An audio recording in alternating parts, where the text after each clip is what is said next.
नमस्कार। कभी सोचा है कि एक ही राज्य में एक तरफ तपता हुआ रेगिस्तान हो और दूसरी तरफ हरे भरे पठार?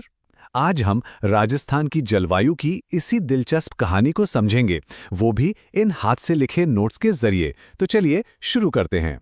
तो आते हैं सीधे सबसे बड़े सवाल पर। आखिर राजस्थान की जलवायु है कैसी? सुनने में तो ये सवाल बड़ा सीधा सा लगता है ना? पर जैसा हम आगे देखेंगे, इसका जवाब काफी दिलचस्प और कह सकते हैं कि पेचीदा भी है। लेकिन इस सवाल का जवाब ढूंढने से पहले एक चीज समझना जरूरी है कि जब हम जलवायु या क्लाइमेट कहते हैं तो हमारा मतलब क्या होता है। तो देखिए, जलवायु का मतलब एक दो दिन का मौसम नहीं होता। मतलब आज धूप है या कल बारिश होगी, ये तो हुआ मौसम। जलवायु वो एक लंबे समय का खेल है। किसी भी जगह का करीब 30 साल का एवरेज मौसम कैसा रहा है, उसे हम जलवायु कहते हैं। और यही वो बुनियाद है जिससे हम किसी इलाके के मिजाज को समझते हैं। चलिए अब जरा बड़े पैमाने पर देखते हैं। दुनिया के नक्शे पर राजस्थान जहां मौजूद है, वो इसकी जलवायु पर कैसे असर डालता है। ये जो हाथ से बना हुआ डायग्राम है, ये एक बहुत ही जरूरी बात बताता है। कर्क रेखा यानी ट्रॉपिक ऑफ कैंसर राजस्थान के बिल्कुल दक्षिणी सिरे से गुजरती है। इसका सीधा मतलब ये है कि राज्य का ज्यादातर हिस्सा सब ट्रॉपिकल या टेम्परेट जोन में आता है। लेकिन हाँ, इन नोट्स में एक और बात साफ साफ लिखी है कि डूंगरपुर और बांसवाड़ा जैसे दक्षिणी जिले ट्रॉपिकल जोन में पड़ते हैं। तो मतलब एक ही राज्य के अंदर हमें ये मजेदार ज्योग्राफिकल डिवीजन देखने को मिलता है। तो सवाल ये उठता है कि जब एक ही राज्य में इतनी वैरायटी है, तो वैज्ञानिक इसे समझते कैसे हैं? और यहीं पर काम आता है क्लाइमेट क्लासिफिकेशन, यानी जलवायु का वर्गीकरण। इन नोट्स के हिसाब से क्लासिफिकेशन के दो मेन तरीके हैं। एक है जनरल तरीका, जो बारिश जैसे फैक्टर्स पर आधारित है, और दूसरा है इंडिविजुअल बेस्ड, जिसे कोपेन और थॉर्नथवेट जैसे क्लाइमेटोलॉजिस्ट ने बनाया है। आज की हमारी इस बातचीत में हम जनरल क्लासिफिकेशन पर ही फोकस करेंगे। तो मेन पॉइंट ये है, ये जो जनरल क्लासिफिकेशन सिस्टम है, वो राजस्थान को खास तौर पर बारिश के आधार पर 5 अलग-अलग क्लाइमेट जोन्स में बांटता है। तो फिर देर किस बात की? चलिए एक एक करके इन 5 क्लाइमेट जोन्स की दुनिया में चलते हैं और देखते हैं कि राजस्थान के अलग-अलग लैंडस्केप्स को कैसे बनाते हैं। ये जो टेबल है, ये हमारे सोर्स नोट्स का कह सकते हैं कि पूरा निचोड़ है। इसमें सूखे से लेकर बहुत नमी वाले 5 क्लाइमेट जोन दिखाए गए हैं। हर जोन में कितनी बारिश होती है, वो कौन सा इलाका है और वहां मिट्टी कैसी है, सब बताया गया है। आइए अब इसे एक एक करके तोड़कर समझते हैं। शुरुआत करते हैं सबसे पहले जोन से, शुष्क जलवायु यानी एरिड क्लाइमेट। यहां बारिश ना के बराबर होती है, सिर्फ 0 से 20 सेंटीमीटर। ये पश्चिमी रेगिस्तान का इलाका है जहां एरिडोसॉल मिट्टी पाई जाती है। यही राजस्थान का सबसे सूखा हिस्सा है। इसके बाद नंबर आता है सेमी एरिड यानी अर्ध शुष्क जोन का। यहां बारिश थोड़ी सी बढ़ जाती है, 20 से 40 सेंटीमीटर तक, लेकिन ये अभी भी पश्चिमी रेगिस्तान का ही हिस्सा है और यहां की मिट्टी का प्रकार है एंटीसोल। अब यहां से कहानी में एक बड़ा मोड़ आता है, उप आर्द्र जोन, जहां 40 से 60 सेंटीमीटर बारिश होती है। ये पड़ता है अरावली की पहाड़ियों में। ये राज्य की ज्योग्राफी में एक बहुत बड़ा बदलाव है और यहां इंसेप्टिसॉल मिट्टी मिलती है।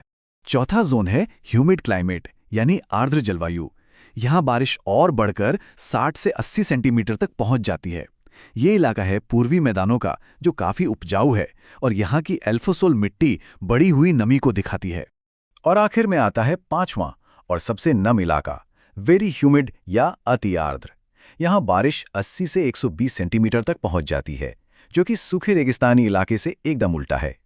ये दक्षिण पूर्वी हाड़ौती का पठार का क्षेत्र है, जहां वर्टिसॉल मिट्टी पाई जाती है। तो देखा, हमने सूखे रेगिस्तान से अपनी यात्रा शुरू की और हरे भरे पठारों तक आ पहुंचे। चलिए अब इस पूरी जानकारी को एक सिंपल से विजुअल में समेट लेते हैं।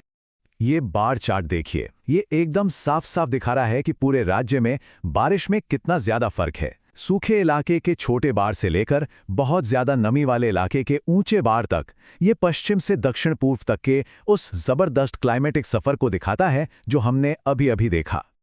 जलवायु को समझने की कोशिश आखिर की कैसे?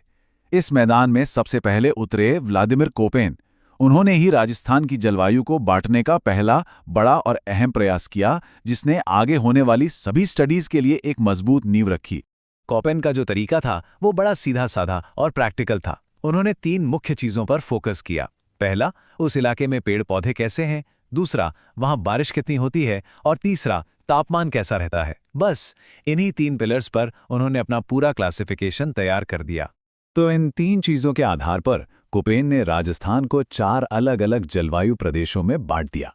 जैसा कि हम देख सकते हैं, दक्षिण में है AW क्षेत्र, जो अपनी सवाना घास के लिए जाना जाता है। फिर पश्चिम में है BWHW, यानी बिल्कुल सूखा मरुस्थल।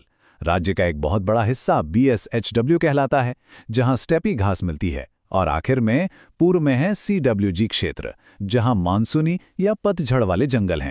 इनमें से जो BWH वाला इलाका है, जिसमें जैसलमेर और बीकानेर जैसे जिले आते हैं, वो सबसे ज्यादा सूखा है।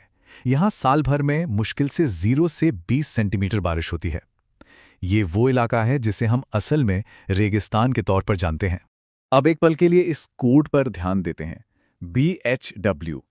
कोपेन के हिसाब से राजस्थान का सबसे बड़ा जलवायु प्रदेश वह सूखा रेगिस्तान नहीं, बल्कि ये अर्धशुष्क स्टेपी वाला इलाका है, यानी BSHW। ये फैक्ट उस आम धारणा को पूरी तरह से बदल देता है कि पूरा राजस्थान एक जैसा रेगिस्तान है। लेकिन जैसा हम जानते हैं, विज्ञान कभी एक जगह नहीं रुकता। कोपेन के काम के बाद दूसरे वैज्ञानिकों ने उनके मॉडल को और बेहतर बनाने की कोशिशें की। चलिए देखते हैं कि ये कहानी आगे कैसे बढ़ी। कोपेन के बाद मैदान में आए ट्रिवार्था। उन्होंने कोपेन के क्लासिफिकेशन में कुछ छोटे लेकिन जरूरी बदलाव किए। जैसा कि इस टेबल में दिख रहा है, उन्होंने कोड्स को थोड़ा आसान बनाया, लेकिन जो मूल ढांचा था वो लगभग वैसा ही रखा। और दिलचस्प बात यह है कि उनके वर्गीकरण में भी अर्धशुष्क BSH क्षेत्र ही सबसे बड़ा इलाका बना रहा। और फिर इस कहानी में आते हैं थॉर्नवेट। कहा जाता है कि उन्होंने इस पहेली का सबसे सटीक और एक तरह से फाइनल जवाब दिया। उनका वर्गीकरण आज भी सबसे ज्यादा मान्य माना जाता है। और ये बात बहुत मायने रखती है। देखिए, सोर्सेज भी यही कहते हैं कि जब व्यक्तिगत वर्गीकरण की बात आती है तो थॉर्नवेट का मॉडल ही सबसे भरोसेमंद माना जाता है। इससे उनके काम की अहमियत का पता चलता है। और ये रहा वो नक्शा जो थॉर्नवेट की सोच को दिखाता है। उन्होंने सिर्फ बारिश और पेड़ पौधों को नहीं देखा, नहीं, उन्होंने वाष्पीकरण यानी इवैपोरेशन जैसे ज्यादा मुश्किल फैक्टर्स को भी अपने एनालिसिस में शामिल किया। उनका ये नक्शा उनके इसी डिटेल्ड एनालिसिस का नतीजा है, जो कोपेन के नक्शे से थोड़ा अलग और ज्यादा सटीक माना जाता है। तो थॉर्नवेट के 4 इलाके कौन से थे? दक्षिण पूर्व में उप आर्द्र CAW, बीच में अर्धशुष्क DAW, फिर थोड़ा उत्तर की तरफ शुष्क अर्धशुष्क DBW, और आखिर में पश्चिम में पूरी तरह से सूखा EAD इलाका, जो जैसलमेर के आसपास है।